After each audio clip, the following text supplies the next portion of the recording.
Hello बच्चों, चलिए प्रश्न देखते हैं। साल्विया में कीट परागण विधि का वर्णन कीजिए। तो आइए जान लेते हैं सबसे पहले हमारे प्रश्न की मुख्य अवधारणा। हमारे प्रश्न की मुख्य अवधारणा है, हमें बताना है साल्विया जो होता है, साल्विया के पादप में हमें बताना है कीट परागण सबसे पहले तो समझेंगे कीट परागण को।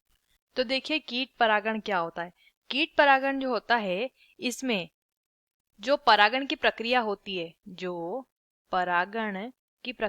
वो संपन्न कराई जाती है कीटों के द्वारा। अब परागण क्या होता है, देखिए परागण क्या होता है, जब परागकण का संयोजन किससे होता है, वर्तिकाग्र से होता है, तो इसे परागण कहते हैं। और इस प्रक्रिया में जब किसी माध्यम की जरूरत होती है तो यहाँ पे देखिए कीटों की आवश्यकता है, तो ये कीट परागण जंतु परागण के अंतर्गत आने वाला परागण होता है, कीट परागण इसे कहते हैं। यहाँ पे क्या होता है, देखिए प्रश्न में भी दिया है कीट परागण विधि, तो कीटों के द्वारा इसमें परागण जो है संपन्न होता है। किस प्रकार से संपन्न होता है, आइए समझते हैं।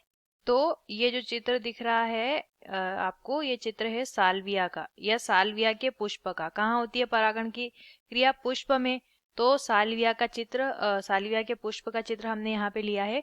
इसमें परागण कैसे होता है वो समझेंगे। देखिए ABCD 4 चित्र दिए हैं, जिसमें से ए चित्रों को अगर आप देखेंगे तो इसमें ये जो ऊपर जो संरचना है, इसे कहा जाता है ऊपरी दल या ऊपरी ओष्ठ भी इसे कहते हैं। यहाँ पर जो संरचना है ये होता है वर्तिकाग्र इस पुष्प में, ठीक है, वर्तिकाग्र होता है।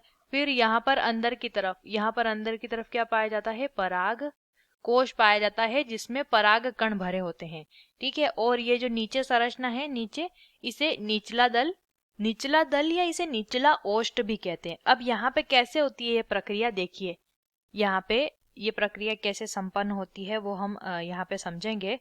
सबसे पहले जो हमने ये देखा कि कौन कौन से ये भाग होते हैं, और यहाँ पे इस प्रकार से क्या बाहर आता है, पुंकेसर। यहाँ पे ये जो संरचना दिखाई गई है, ये जो बाहर आता है, ये पुंकेसर की गति जो है ये आती है, यानी कि पुंकेसर कुछ यहाँ पुष्प में से इस दिशा में बाहर की ओर आता है।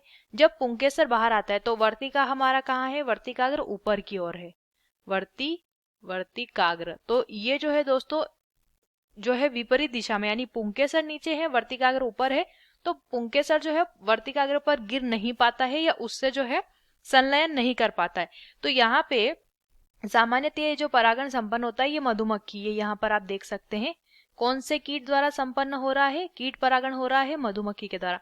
तो जब मधुमक्खी इस पुष्प के अंदर जाकर बैठती है तो ये जो पुंकेसर है, यहाँ पर हमने देखा पुंकेसर, ये देखिए ये पुंकेसर होते हैं, यहाँ लिख लेते हैं। पुंकेसर जो होता है इस मधुमक्खी की पीठ पर चिपक जाता है। यहाँ पे आप आसानी से देख सकते हैं इस चित्र में कि जो पुंकेसर है वो इसकी पीठ पर लग जाता है, चिपक जाता है।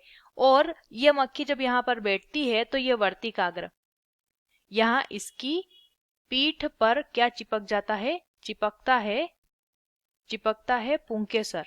और इस चिपके हुए पुंकेसर के साथ फिर ये जो वर्तिका, जब ये मधुमक्खी फिर से बाहर आती है या यहाँ पर बैठे बैठे जब अपनी स्थिति बदलती है, तो जो वर्तिकाग्र है वो इस पीठ पर लगे पुंकेसर से फिर जो है चिपक जाता है, और इस प्रकार से यहाँ पर इनका संलयन होता है।